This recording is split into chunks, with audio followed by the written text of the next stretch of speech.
چې موږ خبره کوو خلک راته کنځل کوي، موږ کوي کنځلې، ستاسو کنځلې او زموږ بیان به د قیامت پر ورځ کولاویږي انشاءالله. د رب العالمین په دربار کې به دا زما خبرې مخې ته راځي او د رب العالمین په دربار کې به دا ستا کنځل هم مخې ته راځي. بیا به ګورو چې زموږ خبره سمه وه که ستا. کښېنه وی مولوي صاحب ته او زه والله داسې ورته ووایه کلکه خبره کوه، ته او زه والله یوازې قسم دی بېدینه شي دا ملکونه تباه کوي او دین تباه کوي. ځکه عبدالله ابن مبارک رحمت الله علیه فرمایلی وهل افسد الدین الا الملوک واحبار سوء ورهبانها. دین چې تباه کړی غلط بادشاه، غلط مولا، غلط پیر. چې کله دا حق ملک دروغ خواره دي باره او باره باندې ځان له خوله وشلوله.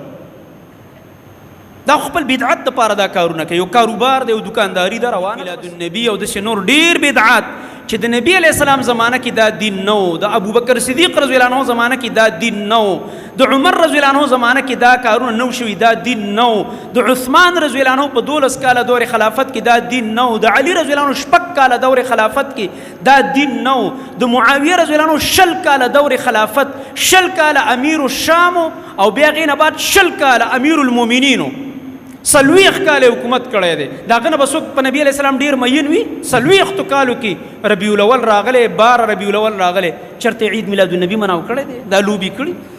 دا پرېږده، راځه دا پرېږده. یو مولوي صاحب ته کښېنه وی مولوي صاحب ته او زه والله داسې ورته ووایه کلکه خبره کوه، ته او زه والله یوازې کښېنه وی پرېږده دا خبرې. د الله پیغمبر خو نه دی مناو کړی په 30 کاله دور نبوت کې عید میلاد النبي. ابو بکر صدیق رضی الله عنه په 2 کاله دور خلافت کې نه دی مناو کړی. عمر رضی الله عنه 10 کاله، د عثمان رضی الله عنه 12 کاله، د علی رضی الله تعالی عنه 6 کاله، رستو د معاویه رضی الله عنه 40 کاله. داسې ورپسې بیا راځه رستو د عمر ابن عبدالعزیز رحمت الله علیه دور، بیا ورپسې راځه. دا ټولې خبرې به پرېږدو. امام ابو حنیفه رحمت الله علیه چې د عام خلک وایي زموږ امام صاحب دی، زموږ هم امام دی، موږ ته محترم دی، زموږ د امت مشر دی، په مشرانو کې د علماو کې.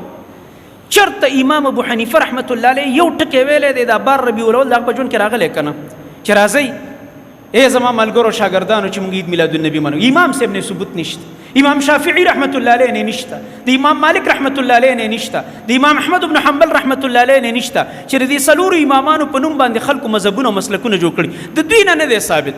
ای د دین هم ښکته راځه د دین هم نور ښکته راځو، تنزل کوو. شیخ عبدالقادر جیلانی رحمت الله علیه د خلکو کې ډېر مشهور دی، د عید میلاد والا خو په ټول مین دي، لوی ځوان ورته وایي او محبوب سبحانی ورته وایي. د هغه باره کې ډېرې د دروغو قصې مشهورې کړي دي. شیخ عبدالقادر جیلانی رحمت الله علیه راواخله ځه چېرته هغه عید میلاد النبي مناو کړی؟ نه د هغه په کتابونو کې شته، نه د هغه په اقوالو کې شته، نه د هغه په اعمالو کې شته. نو په چا پسې روانې؟ په 9 صدۍ کې یو بېدینه انسان تیر شوی او د موسل په ښار عراق کې چې د موسل ښار گورنرو مظفر الدین ابن اربل او هغه سره یو بدعتي مولا، درباري مولا ابن دحیه په مجلس کې کېناسته او دا حکمران چې وایي دا ډېر مصرف و. زموږ زمانه کې چې ورته کرپټ وایي، کرپټو. هغه زمانه کې به وایي د مسلمانانو د خزانه او بیت المال به لوټلو او تباه کولو، به اسرافونه او بې حیو کې به مالونه د خلکو لګول. چا ورته څه ویلی نه شو ځکه هغه زمانه کې حکومتونه ډېر سخت و، اپوزیشن خو پکې نه چې زه الیکشن به راشي بیا به د خلاف موږ بل چالو ووټ ورکړو. نه، یو حکمران به چې مړ به نه و مقه به و در باندې څوک یې مقابل کې راوچتېدی نو سر به یې د نه قلمه و. بدماشو، بیت المال مالونه یې تباه کول، د مسلمانانو مالونه یې غر کول او تباه کول. دا درباري مولا ظالم راغو غلطه مشوره یې ورکړه ابن دحیه.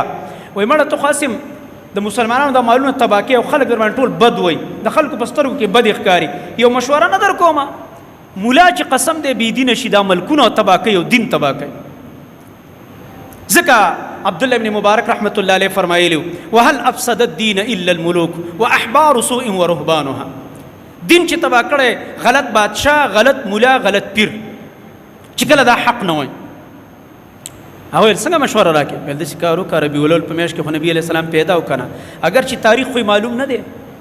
تاسو ته ما ویلي دي که ډېر اقوال دي، 8-9 پورې اقوال دي، په دې کې اختلاف دی، په دې اړو اتفاق شته نه چې نبي علیه السلام په څویم تاریخ پیدا و.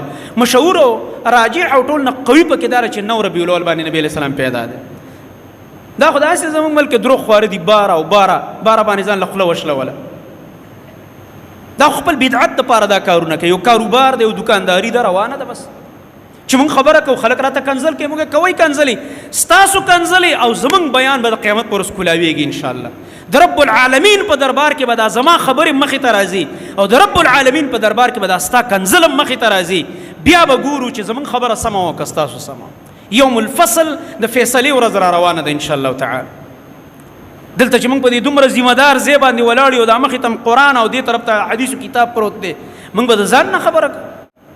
الحمدلله د دې قوم نه موږ چېرته د خېټې دپاره 1 روپۍ نه د غوښتې چې رایې راله. ستاسو هر کار کې د خېټې کاروبار دی.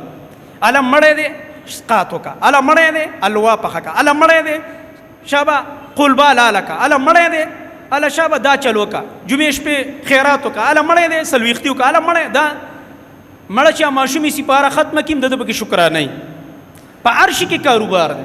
خفه کېږئ مه. غرض مې دا دی زما محترم ورونو، موږ د ځان نه یو لګیا.